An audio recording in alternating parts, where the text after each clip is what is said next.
বিজয় হয়েছে আমাদের, এরপর থেকে একটা পজিটিভ একটা ভাইব আসতেছে যে না, নিজের দেশকে এখন স্টেবল করতে হবে, কেন আমরা বাইরে যাব, কেন।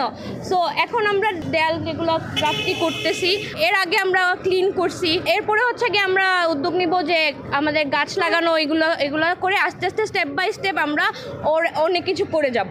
আমরা আসলে এই সংগ্রামটাকে ধরে রাখতে চাই, আমাদের মধ্যে যে উদ্দীপনাটা আছে সেটাকে আসলে আমরা ধরে রাখতে চাই। আমরা চাই আসলে একটা সাম্যের বাংলাদেশ, যে জায়গায় কোনো বৈষম্য থাকবে না।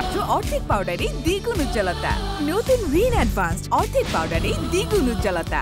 আমরা এই যে আর্ট করতেছি, এগুলো আসলে আমাদের পরে যে প্রজন্ম আসবে ওরা দেখবে, হয়তো এই আর্ট অনেক দিন থাকবে, এটা দেখে তারা শিখবে।